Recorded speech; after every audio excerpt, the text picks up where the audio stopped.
Catus, Maximus here. This time another spinner handle. This happens to be an AllTrade, so this is, they're low quality tools sold in like department stores.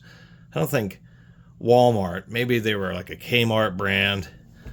I periodically see them, but I know they are pretty cheap.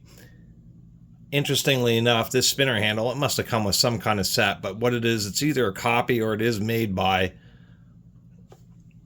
the same company that makes the modern Williams. This style works. This 6-lobe, slightly rounded here, through shank, is really common. It's also been around for at least 25 years. I mean, since the 90s. I know that because one of my very first spinner handles was of this exact color and style. And it's held up pretty well. It's just interesting to see how many they're pumping out, one, and two, the fact that even Williams has a blue handle and the silkscreen logo on it. I even did a video a couple years ago because I picked one up. So I kind of recognize these handles. So anyway, this is an AllTrade. It actually does have AllTrade stamped on the shank, but that is all there is, no CRV or anything like that.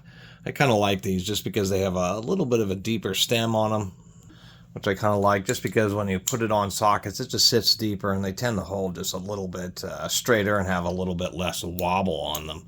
So anyway, real short video about the AllTrade spinner handle. This must be a slightly older one because there is no fluting on the input end. Another thing I was going to comment on is this splotching. I've been really looking at it, and even though it kind of looks, it almost looks like it's in the middle of the plastic, but what I think that is some moisture that's gotten in there, and there's a slight bit of corrosion on the internal shank.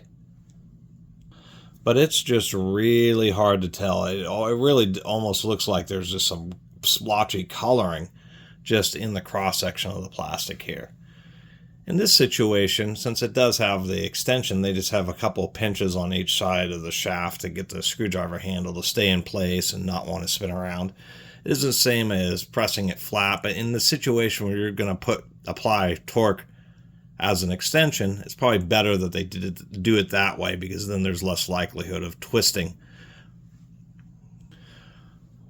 Which I think somebody commented about, or I saw a photo or something, where that's actually the one crux to, and I never thought about that, through the through extension 1/4-inch spinners, is if you put a lot of torque on them, what can happen is it can twist and actually cause the handle to want to rattle around and be a little bit loose. Anyway, I like documenting kind of weird, obscure tools, and this is one of them. Thanks.